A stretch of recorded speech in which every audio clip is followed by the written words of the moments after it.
លោកម្ចាស់តូចប្រញាប់លើកំហុកឆ្ងាញ់និងស្រាលល្អមកជូនលោកម្ចាស់មិនខ្វះលុយទេដឹងទេជួយអ្នកទាំងអស់គ្នាចូលខាងក្នុងតាវ៉ាញ់តាមមួយគូនេះរួចរាល់ហើយមែនទេជាតិមុនទុនជ្រីណាស់ជាតិខ្លាំងត្រូវតែជោគជ័យឲ្យបានទៅ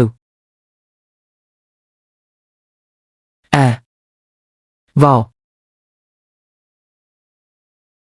អាយ៉ាកុំភ័យអី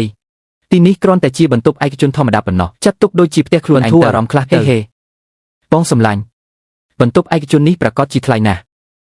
តាមពិតពួកយើងញ៉ាំនៅសាលធំក៏បានដែរអូយទោះបីជាពួកយើងមានលុយក៏យើងមិនគួរចំណាយផ្ដេសផ្ដាស់ទេមែនទេមិនយកទេនាំស្រីស្អាតទាំង3នាក់មកចេញមកញ៉ាំអីខាងក្រៅបើសិនជាមានពួកអ្នកមានណាម្នាក់មកចាប់ចិត្តលើអូនវាមិនពិបាកទេអី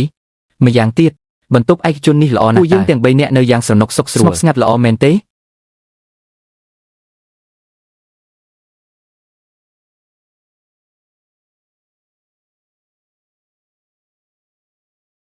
លោកម្ចាស់និងអ្នកស្រីមហូបមកជុំអស់ហើយមាន6មិនលែ3មុខសាច់ទាំងស្រាលល្អមួយដបទៀត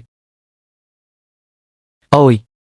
លុយនេះជារបស់អ្នកជាប្រាក់រង្វាន់ចេញទៅចុះលោកម្ចាស់ពិតជាចិត្តល្អណាស់បើមានការអីខ្ញុំនឹងហៅទៀតតើអ្នកទាំងអស់គ្នាត្រូវការអ្វីទៀតទេចាំនៅមាត់ទ្វារជ្រេនណាស់ចាប់ផ្ដើមញ៉ាំទៅ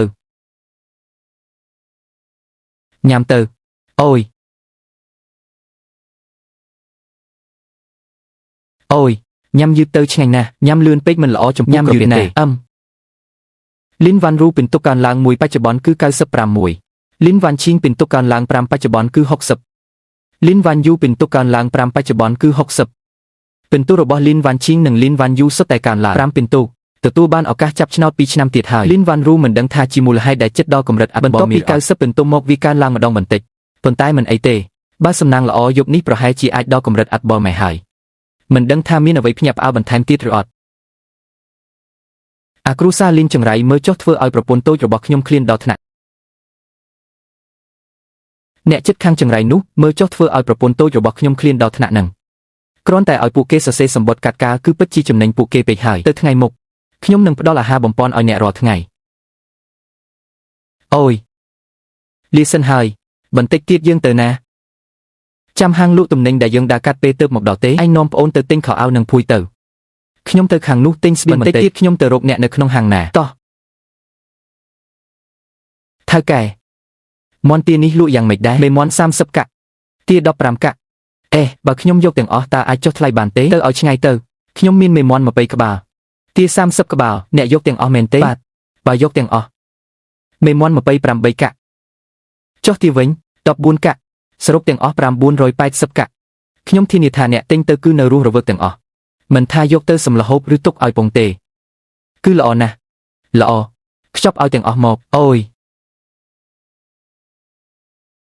ល្អខ្ចប់ឲ្យអ្នកភ្លាម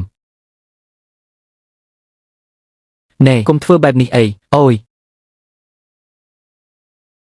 អូហូពុកលើកកូនឡើងសិនបន្តិចទៀតខ្ញុំមកយកវិញអូអ្នកស្រីឲ្យផែនដីនេះពិតជាមូលមែនយើងបានជួបគ្នាទៀតហើយហាឯងមានលុយមកទិញអីវ៉ាន់នៅទីនេះប្រហែលជាដល់ពេលសងលុយដែលជំពាក់ហើយដឹងមិនដល់20ដំឡឹងផងគួរតែទូទាត់ហើយហាឯងនិយាយផ្ដេសផ្ដាស់លុយដែលខ្ញុំជំពាក់ឯងខ្ញុំបានគិតយ៉ាងច្បាស់ហើយមិនដល់10ដំឡឹងផងម្ដេចក៏ស្រាប់តែខ្លាយជា20ដំឡឹងទៅវិញហាហេតុអ្វីស្រាប់តែខ្លាយជា20ដំឡឹងហើយនេះជាសំណួរដ៏ល្អមែនហាប្រាក់ដែលវូយូស៊ីឲ្យខ្ចីការប្រាក់គឺអាស្រ័យលើខ្ញុំជាអ្នកកំណត់ហាឥឡូវអញឲ្យរត់ឬអត់ហេបើមិនឲ្យទេខ្ញុំនឹងយកឯងនិងប្អូនស្រីទាំងពីរនេះមកសងបំណុលជំនួសហាអូយអ្នកនាងតូចនេះពូកែកិច្ចណាស់តើ